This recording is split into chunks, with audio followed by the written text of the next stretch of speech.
US President Donald Trump has said there will be no trade negotiations with India until a dispute over tariffs is resolved, following his administration's decision to double tariffs on Indian imports. When pressed by ANI at the Oval Office whether he expected talks to resume in light of the new 50% tariff, no, not until we get it resolved, was the reply. This comes as Russia, China and Brazil have all come out in support of India, calling Trump's moves illegal and even advise India to not bow down to the bully. The Prime Minister, without mincing any words, refused to bow down earlier as well. Let's get a conversation going and try and understand what does this really mean. Is this a stalemate that we are looking at?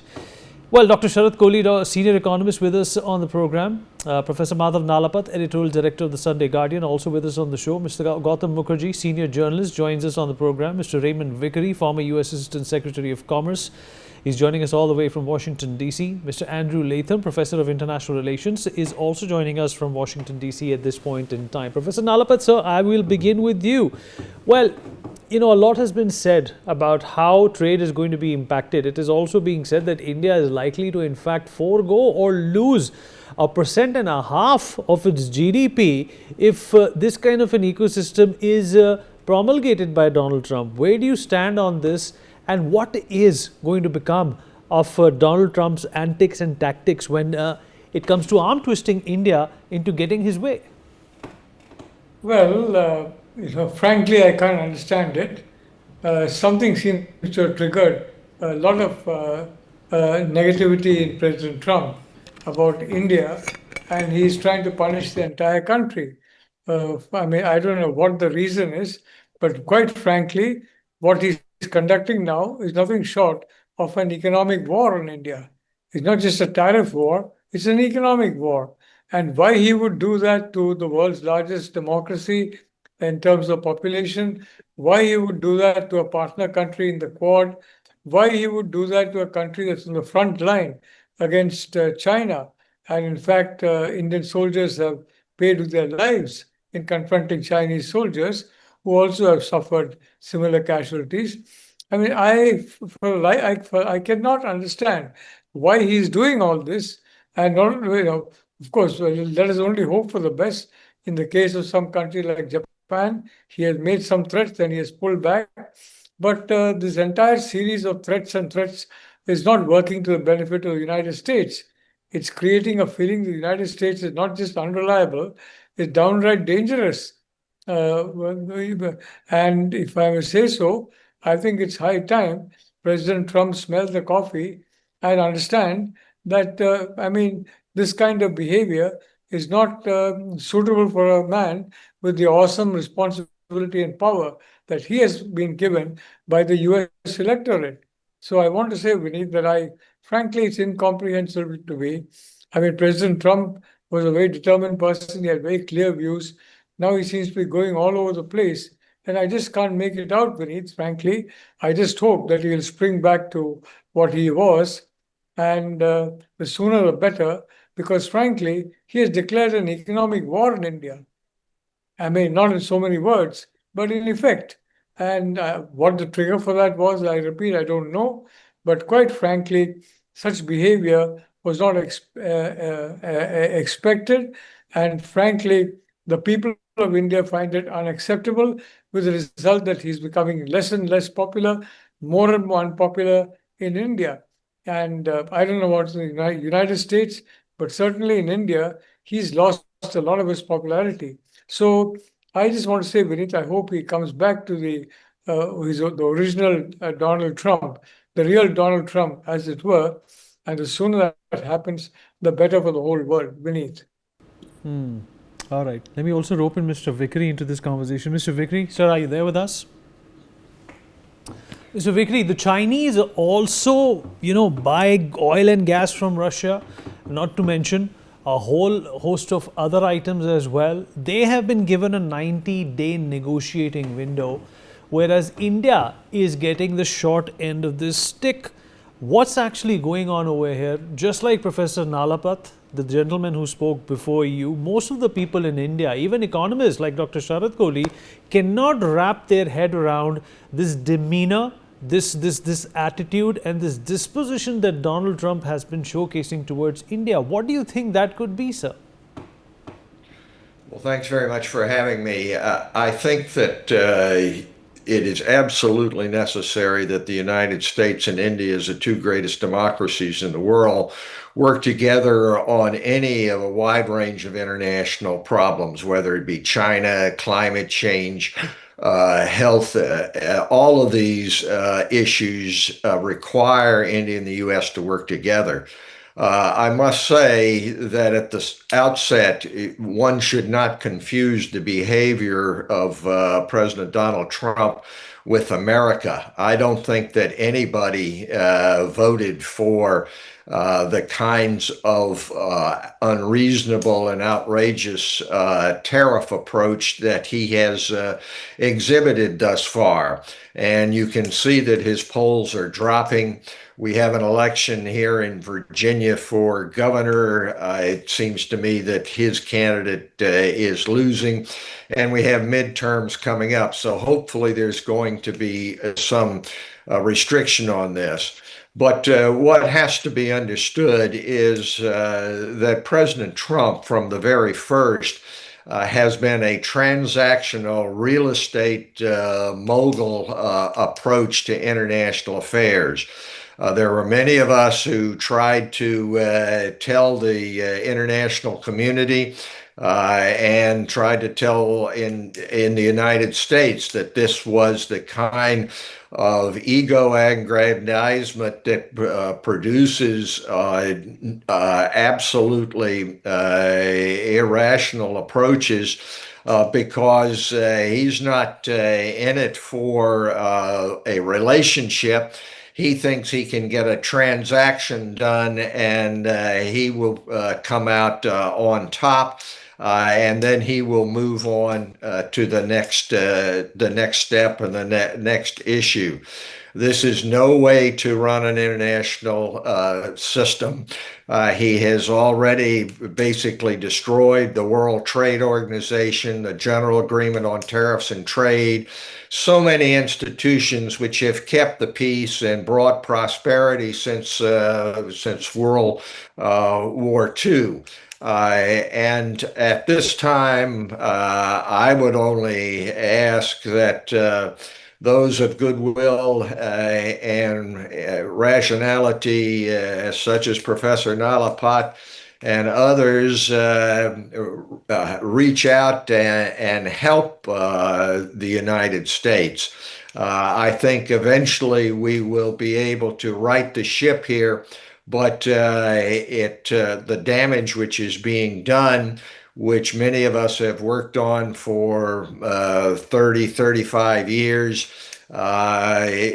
could be irreparable. But I would point out that we have worked through low points in the U.S.-India relationship in the past. I think of the sanctions after nuclear tests. We worked our way through that. We worked our way through a Copragardi issue. And I believe that we can do this at this time, but it is going to require saner heads on both sides to be able to come to grips with this and set us back on the road of cooperation between the two greatest democracies in the world. Fair enough. Dr. Kohli, bringing you in. Well, what happened to, Donald Trump's priorities? Geopolitically, wasn't China supposed to be, the arch rival here for the Americans? Why this leniency towards China? And in terms of, a strategic alliance, wasn't India supposed to be the next best thing that the Americans relied upon? What happened to all of that? It seems that this system or this notion that we have been living for and living with for the last few years has been turned on its head. Good evening, Vineet. Good evening to my fellow panelists and Newsx viewers. Unfortunately, I think there is a technical snag in your at your back end because we are barely able to hear you, although we could just hear the gist of what you're saying. But we appreciate the topic. We know what we're going to speak on, and I'm sure even if I would pardon if something specific is being missed out. But I think it's a self-destructive move, as my co-panelist said. This is he's going to harm himself more than India, more than rest of the world, and self-destructive in two ways. One, of course, he's harming his own reputation around the world. Second, he's damaging the economy of America as well. The economic numbers in America, unfortunately, are not looking very good at this point of time. People are losing jobs. There are new jobs being created there. Small businesses are closing down. New investments, unless of course those investments are being forced to be made. For example, the one that Tim Cook promised for $100 billion, and he very nicely announced, gave him a golden kind of a memento as well. He's going to do another $500 billion, but that's not the way, because why Tim Cook is doing it, because there are some exemptions when you make that investment in America. He still did, because the imports, which Apple, for example, does, they're going to be exempt from the tariffs. So that's the reason he's not doing, because he's overly enthusiastic to set up factories in America. The cost of manufacturing an iPhone in America is going to be $3,000 plus. And I think that is what Tim Cook must be having on his mind. When I saw those pictures closely, you can see the expression of Tim Cook as to how he's appreciating the award being given to him, how he's being forced into making investment. Poor thing, they don't have a choice now. But I think also what President Trump is doing, he's making the adversaries unite.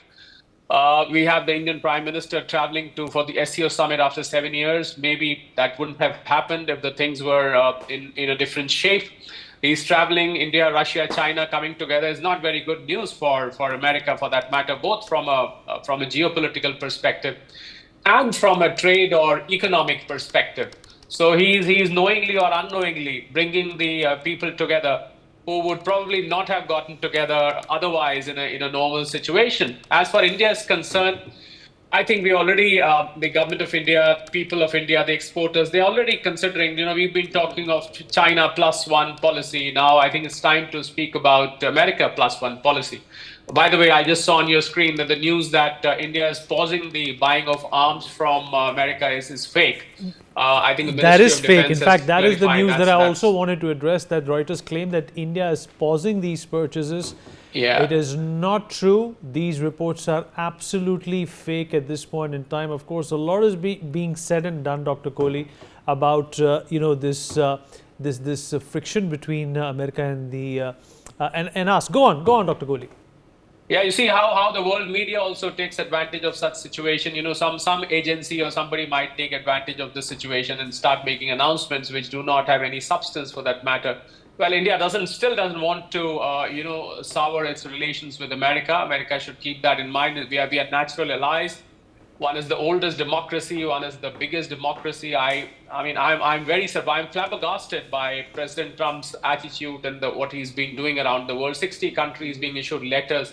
I'm wondering what's going to happen to American inflation in the next few weeks.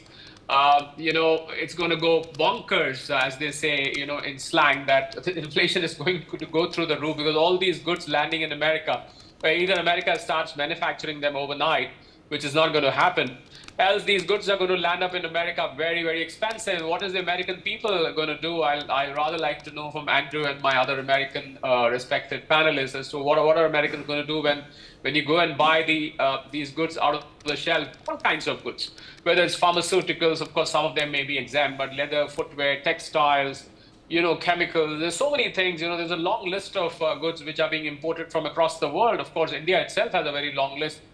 I think it is time, if things don't get better, it would be probably high time where India should start retaliating by imposing reciprocatory tariffs, because when China threatened America at that time of 245% tariff, those crazy tariff numbers being revealed a few weeks ago.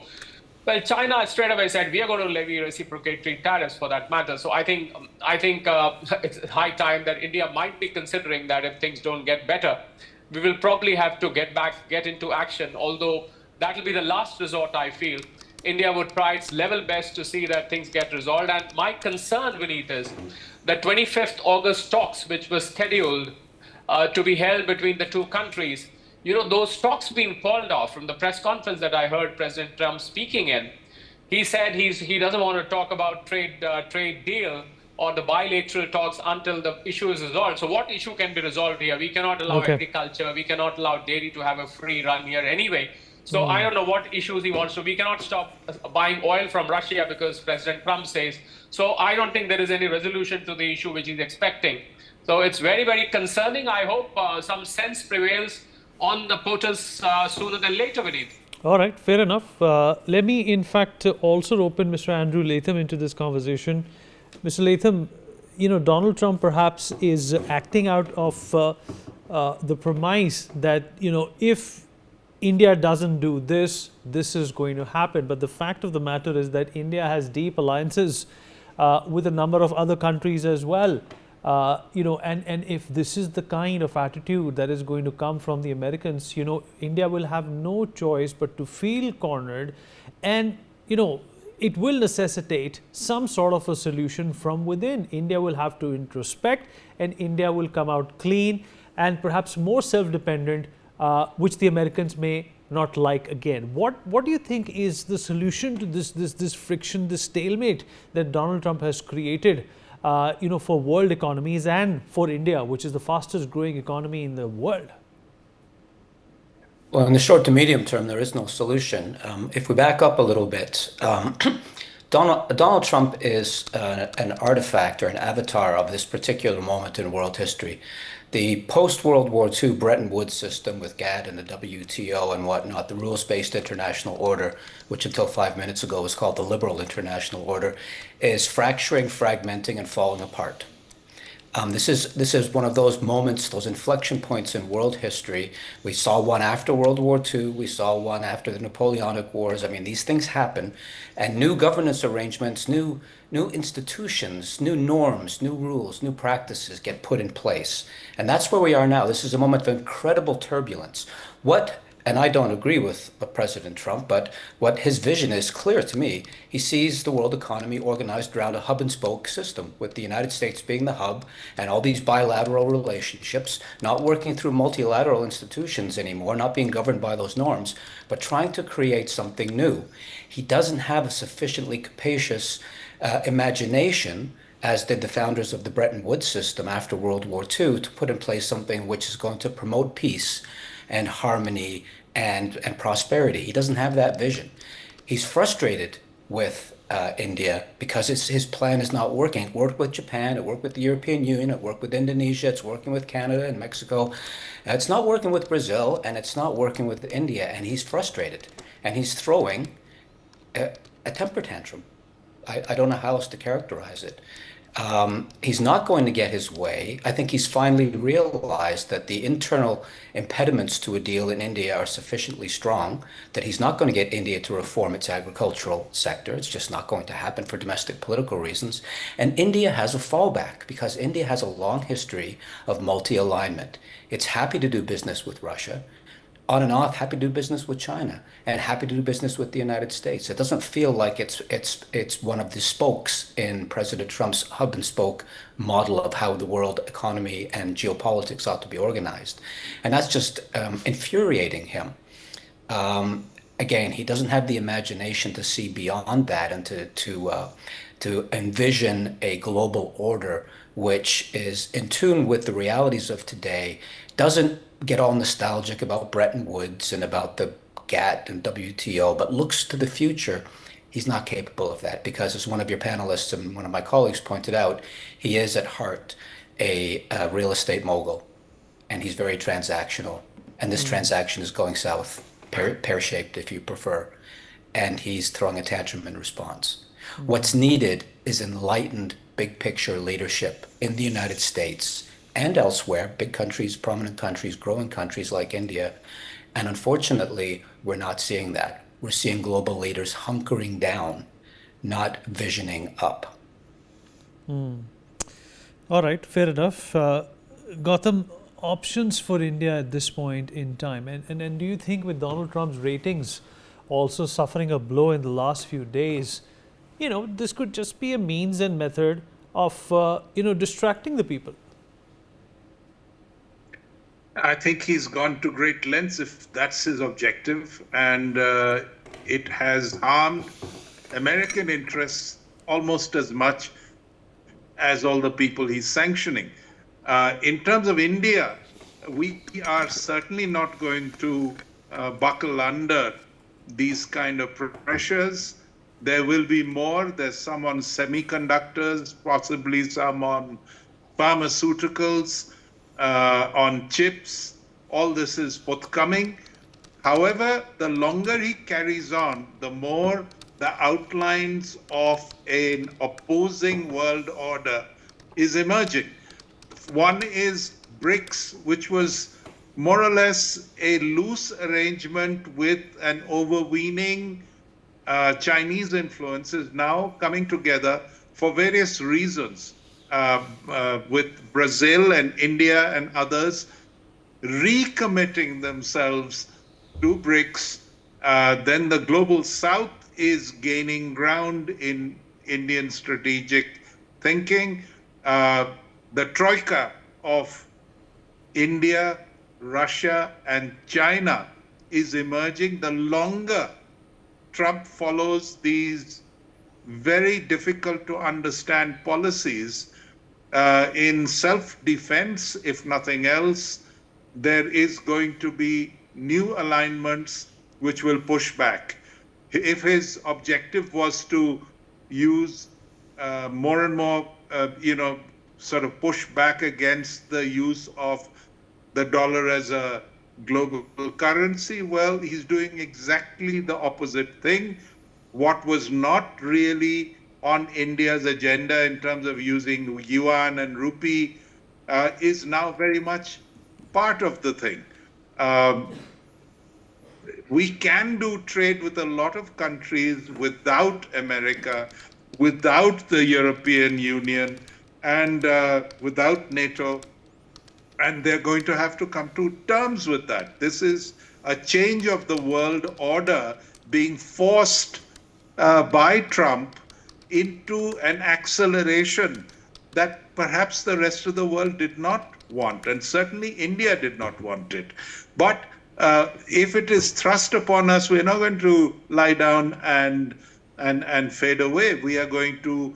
There are attempts now. Various people are saying that this is an opportune moment to have major reforms within India, push Atmanirbharta much further, and make many other reforms which have been, softly for many years under this sort of crisis. And all of this is going to happen. By stopping the trade negotiations right now, what does he expect? Does he expect the Ukraine war to end, in which case much of this will go away because it's all Russia-centric? But if that is not going to happen on, Trump's say-so, then we are at something of an impasse. And we are going to have to look elsewhere and try other things in order to keep going. Vineet. Fair enough. And Mr. Vikri, coming back to you, sir, how has Donald Trump also brought the world back on the brink, on the edge of tensions that we were hoping would die down when he assumed office? I'm talking about Russia, Ukraine, I'm talking about Israel and Gaza. Here he is, parking a couple of, submarines, nuclear-armed submarines, or capable of carrying nuclear-armed submarines close to Russia. What do you think this is likely to turn into? The Russians are never going to back down from a threat like this. In fact, he's openly threatened Medvedev on social media as well, which Putin also responded to. Well, I think it's a very, very dangerous time. The world sleepwalked into World War I, which led to World War II. And the parallels are very, very frightening here. I do believe that India and those of goodwill in the United States have very much in common. The values of democracy, rule of law, should not be abandoned simply for the sake of keeping India first or America first approach to international relations. But it is absolutely true that Trump got elected in part on his saying that he was going to, on day one, solve Ukraine, that he was going to solve the problem in Gaza. Of course, this was all untrue. There have been falsehoods, numerous ones, that he has used to buttress his position. I would say that those who are observing from abroad have to understand that the crisis here is not only U.S. India or even world order. It's the order in the United States, because President Trump has attacked our judicial system, has attacked the media, has attacked institutions of higher learning. So we are in a state of crisis. I, as an American, have every reason to believe that we can work our way through it. The courts still have to rule on the legality, indeed, of the whole tariff system. There has been one unanimous decision at the Court of International Trade that he does not have that authority. That's been appealed and is being considered by the Federal Circuit. So the whole approach which Donald Trump is taking is not only to try to change the world order, but immediately to change the order in the United States. The whole constitutional separation of powers, checks and balances, First Amendment, all of that is under siege here. So I would again say India should not abandon its democratic values, its rule of law, and rush into the arms of authoritarian institutions and countries simply on the basis of crisis. This is an opportunity for India to step forward and provide leadership on the principles that have made it a great democracy. And that is the situation in which we find ourselves. We had hoped that Trump would chicken out again, and he may yet. But we're having to work this through, and we need the patience and support of other great democracies like India to be able to do that. Professor Nalapat, the way ahead, India has about 18 to 19 days to figure this out. Should we give in? Should we figure out a way to dodge this? Or do you think we should request or in fact ask for an audience with the Americans? What's the way ahead, sir? Look, Vineet, time is running out, not so much for India. India, as has correctly been said by Sharad, is now reconfiguring its manufacturing, is now looking at its regulatory system for improvement, and crisis brings on that kind of improvement, as you've seen in the past. The point is that time is running out for Donald Trump. I mean, I'm in very close contact with several in his own party who are completely, flabbergasted by what he's been doing. And very frankly, this is building up into a head of steam. So, if there is going to be a sort of sharper fall in popularity, if there's going to be a steep fall in popularity of Republican legislators who are very strong Trump supporters publicly, well, that's going to have an immediate effect, because legislators look for their own survival, and they're not going to sacrifice themselves for the president of the U.S. As I remember, one lone U.S. representative did for some controversial bill of Bill Clinton, and she told him, "Look, I'm going to get defeated if I vote for you." He said, "No, don't worry, we'll look after you." She voted, she was defeated, and she was not given any help at all. But I'd like to say that time is running out for President Trump, and his own party is now slowly beginning to believe that something has gone, not completely right with the way he's acting. And I think one has to just ride this out with patience. One has to look at options, but one has to ride it out. And all kinds of other contacts are there between the US and India. These should continue, but we have to ride the storm out. And very frankly, Vineet, questions are being raised in the United States. If Trump can ride out the storm he has created for himself. Thank you, Vineet. Fair enough. Appreciate everybody who joined us. Unfortunately, we have run out of time, but I'm pretty sure we'll have a lot of opportunities to delve as well as discuss these tariffs or what you call a big impediment in terms of the relationship between these two countries. We take a short break right now. We'll be right back.